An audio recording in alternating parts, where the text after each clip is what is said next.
Trump ने भारत को दिया 26% वाला टैरिफ डेंट। क्या आप भी सोच रहे हैं कि टैरिफ डेंट क्या है? ट्रंप ने भारत को क्यों दिया 26% टैरिफ वाला डेंट? कब से होगा लागू? ट्रंप ने टैरिफ क्यों लगाया है? टैरिफ में कौन से देश शामिल नहीं हैं? किन चीजों पर टैरिफ डेंट से छूट मिली है? तो आइए जानते हैं इन सभी सवालों के जवाब। अंत तक जरूर देखिए ये पूरा वीडियो। नमस्कार, दीपाली सिंह एक नई आवाज में आप सभी का बहुत बहुत स्वागत है। मैं दीपाली सिंह। आइए समझे टैरिफ डेंट को बेहद ही सरल शब्दों में। अमेरिकी राष्ट्रपति डोनाल्ड ट्रंप ने भारत सहित कई अन्य व्यापारिक देशों पर व्यापक टैरिफ डेंट लगाने की घोषणा की है।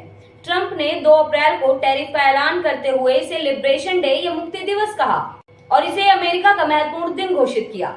भारत पर 26% टैरिफ डेंट लगाने को कहा है।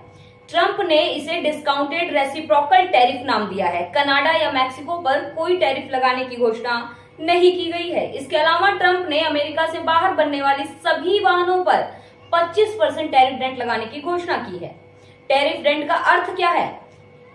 इसका अर्थ है किसी देश द्वारा आयातित वस्तुओं पर लगाए जाने वाले कर को टैरिफ कहा जाता है और अगर कोई एक देश दूसरे देश के सामान पर टैरिफ लगाता है तो उसे डेंट कहा जाता है। अमेरिकी समय अनुसार 2 अप्रैल को घोषित टैरिफ आधिकारिक तौर पर भारत में 3 अप्रैल को रात के 9:30 बजे लागू होंगे। कई चीजों को टैरिफ डेंट से छूट मिली है, जैसे तांबा, फार्मास्यूटिकल, सेमीकंडक्टर, लकड़ी, सोना, ऊर्जा और कुछ खनिज जैसे कुछ सामान टैरिफ डेंट के अंदर नहीं आएंगे। लिस्ट में रूस का नाम शामिल नहीं है क्योंकि व्हाइट हाउस ने कहा है कि क्यूबा, बेलारूस, उत्तर कोरिया और रूस ट्रंप के नए रेसिप्रोकल टैरिफ के अधीन नहीं है क्योंकि वे पहले से ही प्रतिबंधों का सामना कर रहे हैं जो किसी भी सार्थक व्यापार को रोकते हैं। ट्रंप ने टैरिफ इसलिए लगाया क्योंकि अमेरिका के राष्ट्रपति ने अपना चुनाव ही मेक अमेरिका ग्रेट अगेन और अमेरिका फर्स्ट के नारे के साथ जीता है, यानी वो संरक्षणवादी नीति को लागू कर रहे हैं। टैरिफ डेंट लगाने का उद्देश्य क्या है?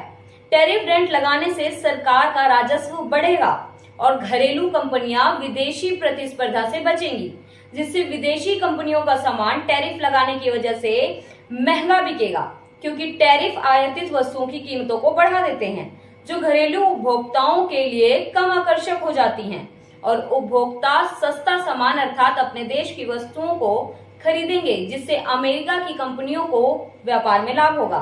नमस्कार, ऐसी ही अन्य खबरों के लिए जुड़े रहिए दीपाली सिंह एक नई आवाज के साथ।